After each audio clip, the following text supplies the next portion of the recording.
Amazing. And Paul, you said something along the lines of quantum computing. So that's something even new for me. I mean, as a person who has been experimenting with a lot of tools that perhaps you are also doing, like Midjourney and Dali and Leonardo, all these very interesting visual art creation tools. But then, as an artist and as an activist, you've been in this space, way longer than most of the other people. So I would want to know your perspective on how do we bring computing into this, what is the role of that, and then speak to me about generative AI so that people understand what is this difference between AI and generative AI, or for that matter applied gen AI, because this is how we're actually using the AI potential towards the creativity that we are seeing. So what are these technical structures that is behind everything?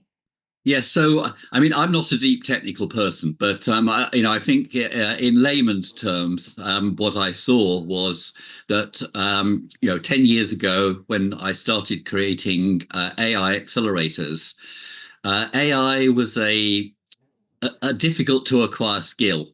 In other words, the people creating the startups that were coming through those accelerators were, either deep, they either had deep biomedical credentials, like they understood, how to cure cancer or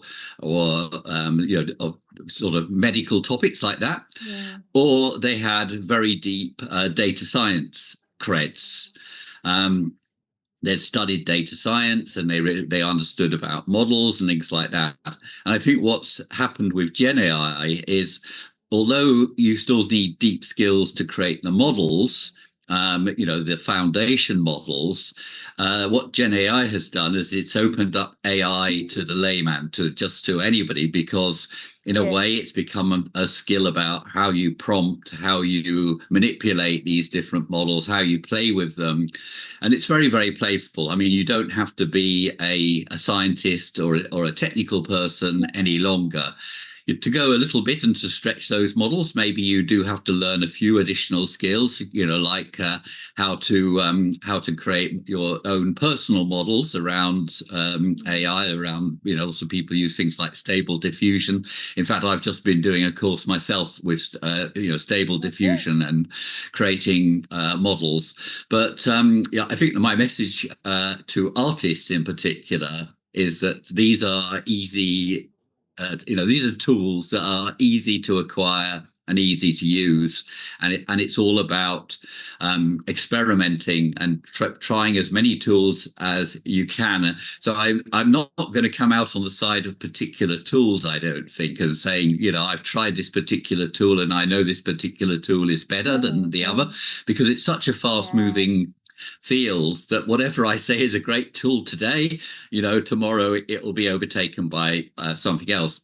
The only thing I would say is that, I am passionate about open source. And the reason why I'm passionate about open source is that closed source, to me, it will lead to concentration of power amongst a very few individuals.